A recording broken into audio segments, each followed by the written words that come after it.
pense avoir été victime d'un burn-out parce que dans le campus où j'étais recrutée, je me suis retrouvée au fil du temps en train de me sentir étouffée par la pression du travail et de commencer à manquer d'objectifs, d'accomplissement, manquait également d'orientation dans mon secteur, dans mon travail, dû à plusieurs pressions que je subissais dans le campus, des objectifs que je ne parvenais plus à atteindre à cause parfois de grosses demandes, de grosses attentes de l'employeur ou alors de ma hiérarchie. Et je baillais même parfois 5 fois pendant 5 minutes de discussion. J'étais toujours fatiguée, affaiblie et je ressentais une baisse de mes performances personnelles. C'était vraiment évident. Vous arrivez quelque part et immédiatement, il y a une collègue qui vous prend en grippe pour tout et pour rien. Elle vous demande où vous avez fait vos études, comment vous avez fait pour en arriver là. Parfois, elle sabotait même mon travail et disait à tout le monde qu'elle est plus ancienne que moi dans l'entreprise, donc c'est à elle qu'on doit s'adresser.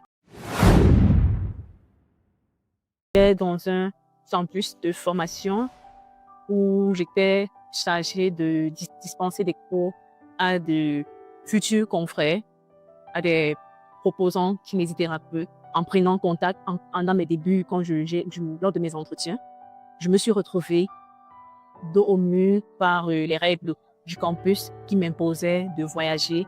Parfois, je me retrouvais en train de faire des voyages 2 fois le mois pour aller soit dans la ville de Yaoundé, soit dans la ville de Bafoussam pour dispenser des cours. J'avais également la responsabilité des filières, non seulement du campus de Douala, mais également des autres campus ailleurs. J'étais seule dans la spécialité et beaucoup de responsabilités de suivi des étudiants reposaient sur moi. Vous arrivez par exemple un matin, vous constatez qu'il n'y a personne et vous demandez où sont passés les collègues et on vous dit « Ah, mais tiens, tu n'es pas à la réunion, elle a commencé il y a 30 minutes. » Donc des choses comme ça, changer les horaires de réunion à la dernière minute, changer les dates, faire disparaître des dossiers et surtout quand personne ne dit rien, c'est-à-dire tout le monde voit mais personne ne dit rien, c'est vraiment pénible. Tout ceci, sachant qu'en parallèle, je travaillais en consultation les soirs, en clientèle privée les soirs. Comme je l'ai dit, je suis restée clinicienne durant toute la période de travail. À cette époque, je travaillais dans le domaine du recrutement. J'étais également chargée de développer des tests d'évaluation et de sélection pour des postes spécialisés. J'étais aussi responsable du comité d'analyse des pratiques, donc on était chargé d'évaluer les pratiques et de les améliorer. En gros, c'était un poste spécialisé, mais aussi avec beaucoup de responsabilités, beaucoup de contacts avec les comités de direction. Les situations les plus difficiles pour moi que j'ai rencontrées étaient l'acceptation de mes conditions de travail par ma hiérarchie surtout. Alors, ayant défini mes conditions de travail avec mon employeur d'aide de recrutement, beaucoup d'événements que je me suis retrouvée en vivre n'étaient pas prévus. Et au fil du temps, ça m'a donné de grosses pressions de travail. Déjà, régulièrement, les postes à responsabilité. Déjà, les postes à responsabilité que je me suis retrouvée en train de devoir endosser. J'ai fait le contrat en tant qu'enseignante. Je ne savais pas que je devais devenir en plus responsable de formation.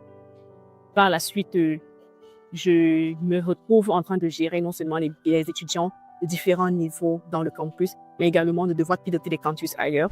Le silence des responsables et de certains collègues. La personne en question était réputée pour harceler plusieurs personnes dans le service et la seule chose qu'on me conseillait, c'était de changer de travail ou de département. Or, moi, ce n'est pas ce que je voulais. Ce que je cherchais en fait, c'est que le harcèlement soit reconnu, que la maltraitance soit reconnue et que quelque chose soit fait pour stopper ces comportements néfastes, car ça avait un impact considérable sur l'ambiance du travail. Et puis même si ce n'était pas moi, ça allait être forcément quelqu'un d'autre, puisqu'avant moi, elle avait fait ça à plusieurs autres personnes. Donc moi, ce que je voulais à ce moment-là, c'est que ça s'arrête. Sauf qu'avec le temps, je me suis retrouvée en train de devoir exagérer dans les disponibilités que j'offrais. Je me retrouvais parfois en train de finir le travail à plus de 20 heures. Pourtant, mon contrat disait 13 heures, heure de fin. Également, des jours où je devais travailler alors que ne figurant pas dans mes jours de travail, c'est les samedis.